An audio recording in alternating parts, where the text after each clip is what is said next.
Taktakan pinalad tayong makakausap ang mismong Associate Dean ng School of Law ng University of Makati na si Attorney Cecilio Duca. Attorney Duca, good morning po. Johnny Bañez, Judith Estrada Larino, live na po tayo sa DWIZ Channel 23. Attorney. Magandang umaga po sa inyong lahat at sa mga tagapakinig ninyo.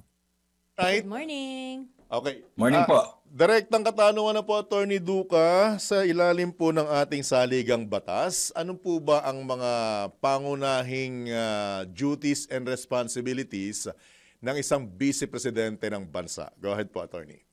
Ang katotohanan po niya, wala talagang trabaho ang vice president kundi umasiste doon sa presidente o kaya manalangin gabi-gabi na maganda na po ang kalagayan ng bayan bukas. Pwede po siyang i-appoint sa cabinet, sa gabinete ng Pangulo at hindi na kailangan ng approval pa ng Commission on Appointment. Ngunit kung hindi po siya i-appoint ng Pangulo, wala naman po talagang nakatadhanang trabaho para sa kanya sa ating konstitusyon. Po,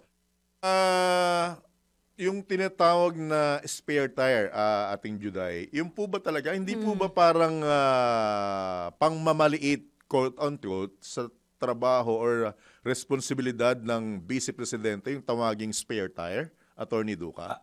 Hindi naman po, kaya lang po yung talaga ang nakasaad sa konstitusyon. Mahalaga po ang ginagampanan ng pangalawang pangulo ng vice-presidente dahil kung mawawala, magkakaroon ng problema ang pangulo, may impeach, katulad po ng mga nasaksihan natin na karaang panahon. Ang pangalawang pangulo po ang hahalili doon sa pangulo at siya na po magiging pangulo ng Pilipinas. At pag nanungkulan po siya ng mahigit sa 4 na taon bilang pangulo na, ay hindi na siya pwedeng kumandidato pa bilang pangulo uli. Alright. Natanong po namin ito, Attorney Duca, kasi talagang nakikita naman natin sa mga balita ngayon. Segue na natin. Yung unang katanungan po is in general. Ngayon po, magiging specific po kami with your indulgence, Attorney Duca, dahil nakita naman po natin ng ating vice-presidente ngayon ay abalang-abala sa sinasabi niyang katungkulan niya na magtungo sa iba't ibang bansa sa ibayong dagat para alamin po ang kalagayan ng ating mga kababayang OFW. Ano po ang reaksyon niyo dito, Attorney Duca? Wala po ito sa job description ng Vice President. Option niya po yan kung gusto niyang gawin. Subalit kung lalabas po siya ng Pilipinas, katulad ng lahat ng mga empleyado at opisyal ng pamahalaan, kailangan po ito ng travel authority doon sa head of office o doon sa mas nakatataas sa kanya para legal yung kanyang pag-travel sa labas ng bayan. At kung ito po ay personal na lakad, dapat hindi po gagamitin ang pera ng gobyerno. Pero kung yan naman po ay opisyal, baka sakali. Pero may pagkakataon po ba, Attorney Duca, ating Juday, na hindi bigyan ng travel authority ng Pangulo ang vice-presidente? I-reject yung kanyang kahilingan? Ay, discretion po ito nung mas nakatataas sa kanya kasi kung wala namang opisyal na dahilan na makakatulong sa bayan yung pagbabiyahe, ay hindi ho po pwedeng bigyan ng travel authority. Nasa discretion po ito nung head of office o nung immediate supervisor. And given po na binigyan ng travel authority, pero masasabi po ba nating tawag dito, opisyal na lakad yung ginagawa ng vice-presidente sa pagtungo sa iba't ibang bansa dahil ang ginagamit po niyang dahilan katungkulan po niya ito na alamin ang kapakanan ng ating mga kababayan sa ibayang dagat, Attorney Duca? Kung tutusin po talaga, wala po sa job description ito ng pangalawang pangulo. Pero kung gusto niya naman pong gawin, wala naman hong pumipigil except that kailangan ho ito ng authority. Pero sabi naman ho ng Malacanang, bibigyan naman daw siya ng travel authority kapag siya ay nag-request. At siguro nga po nabibigyan, kaya po nakakapagbiyahe naman ang vice-presidente. Pero yung kakausapin po ito mga OFW, trabaho po ito ng Department of Migrant Workers at ng ating mga embahada sa iba't ibang bansa. Subalit kung gusto pong gawin ng vice-presidente, sabi ko nga po, wala man ito sa kanyang job description, pwede naman po siguro kung may pahintulot ng mas nakatataas. But of course, Attorney Duca, sidelight, kumbaga, kasama na rin sa mga biyahe niya, yung syempre pagbisita sa Dahig, kay dating Pangulong Duterte. So, pwede naman din ho yun, lalo na personal naman, di ba? Pwede o, kung personal naman po ito, di naman ho pinapigilan. Basta magpapay lang po ito ng leave of absence, o gamitin niya yung mga leave niya sa kanyang opisina pwede naman ho, plus yung travel authority at saka uunawain din ho natin, tatay niya po yung Yes. nakakulong. So kailangan din namang dalawin. Alright. Mhm. Apo, ang tanong ko po, paano natin ma-determine o matitiyak na yung boundary sa pagiging official visit at personal visit ay hindi po nagagamitan ng pondo ng bayan, Attorney Duca? Sa mga biyahe po kasi kailangan ng liquidation report yan. So kung lumalabas po ng bansa at ito po ay official travel, nakalagay naman po yan doon sa kanyang leave na ipafile, ay magli-liquidate ho ito kung gagamit siya ng pera ng bayan. Ngayon kung hindi naman po, i-indicate niya na ito ay personal na biyahe at hindi siya gagamit ng pondo ng bayan. Meron po bang limit ang pagbiyahe ng VP or iba pang mga opisyal ng pamahalaan sa ibayong dagat base sa saligang batas, Attorney Duca?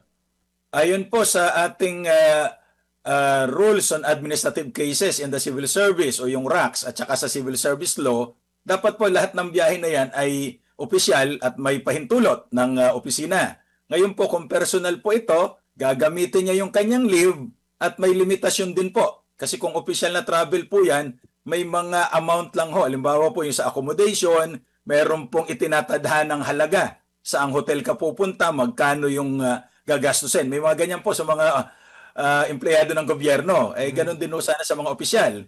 Ngayon po kung personal yan, hindi ho gagamit ng pera ng bayan, siya po ang bahala doon. Pero dapat po may approved leave ito. Alright. Sa nakikita po ninyo, kasi lumalabas naman po malinaw na may video, kumbaga may resibo na sa pagtungo nyo sa ibayong dagat, hindi po niya mapigilan na ilabas ni VP Sara yung kanyang hinaing at yung kanyang disgusto sa ating pamahalaan, ating administrasyon mismo. May mga paglabag ba siyang nagagawa sa mga ganitong klase na hakbang, Attorney Duca? Well, depende po sa kanyang sasabihin at depende rin doon sa kanyang gagawin. Kasi kung magpapahayag laban sa gobyerno, meron naman tayong freedom of expression na ginagarantiyahan ng ating saligang batas. Kaya lang po, hindi masyadong maganda ang tingin ng buong mundo, yung tinatawag lang optics, kapag ikaw ay opisyal ng gobyerno, pero kinakalaban mo yung gobyerno na kung saan ikaw mismo ay nahalal bilang isa sa mga opisyal. So hindi ho magandang pananaw ito, hindi magandang reflection ng kalagayan ng ating politika. Pero yan naman po, hindi naman ho siya po pwedeng kasuhan kung expression lamang ho ito dahil protektado naman ho ito ng ating Bill of Rights. Yung po bang VP down na official ng government, may immunity ba yan kagaya ng presidente, Attorney Duca? May mga desisyon po ang Korte Suprema na presidente lamang ang may immunity during their term. Pero ito pong Vice President pababa, wala hong immunity. Kaya lang ho, dahil impeachable officer ho ito, kailangan muna nating impeach bago ma-file ng kaso. Although may mga kaso na pong nakafile laban sa Vice Presidente. Yun po ang katotohanan naman. Alright. Mukhang hindi dito matatapos yung ikangay pagbiyahe. Right? Paano natin ma-determine kung tapos na yung kanyang leave or kung official pa itong lakad niya?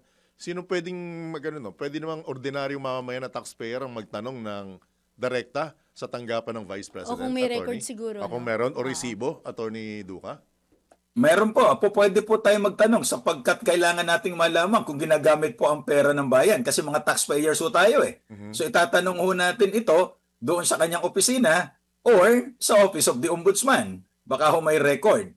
Pero ang maganda ho niyan doon muna sa opisina kasi doon ho ang record nila kung ano ba talaga itong biyaheng ito, opisyal ho ba ito o hindi. At depende po doon sa ipinafile na leave ng opisyal na sangkot. Attorney, issue ng impeachment, ano na bang magiging sitwasyon? So talagang next year na, pwedeng mag-file ulit?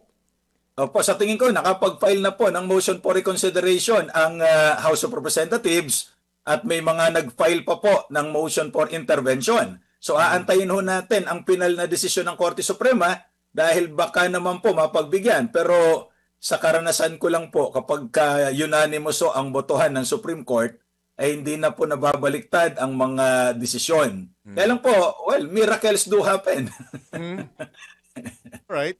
Nasa inyo pong pagkakataon, Attorney Duca, baka meron tayong ikangay paalala or panawagan sa ating mga kababayan. Lalo ngayon, talagang 2028 pa dapat pero mukhang nagkakakiskisa na yung mga magkakalaban sa politika. Ano pong mensahe niyo po sa kanila, Attorney Duca? Go ahead. Ang mensahe po natin ay dapat maging mapagmatsyag, maging mapanuri ang ating mga kababayan at huwag po magtitiwala doon sa mga fake news na pinapakalat. Tingnan ho natin ang interes ng mga opisyal at mga pumuporma na kandidato. Ito ho ba talaga ay para sa bayan o gagamitin lang nila ang posisyon nila para sa kanilang pansariling kapakanan at isusulong ang interes ng kanilang grupo at hindi ang interes ng bayan?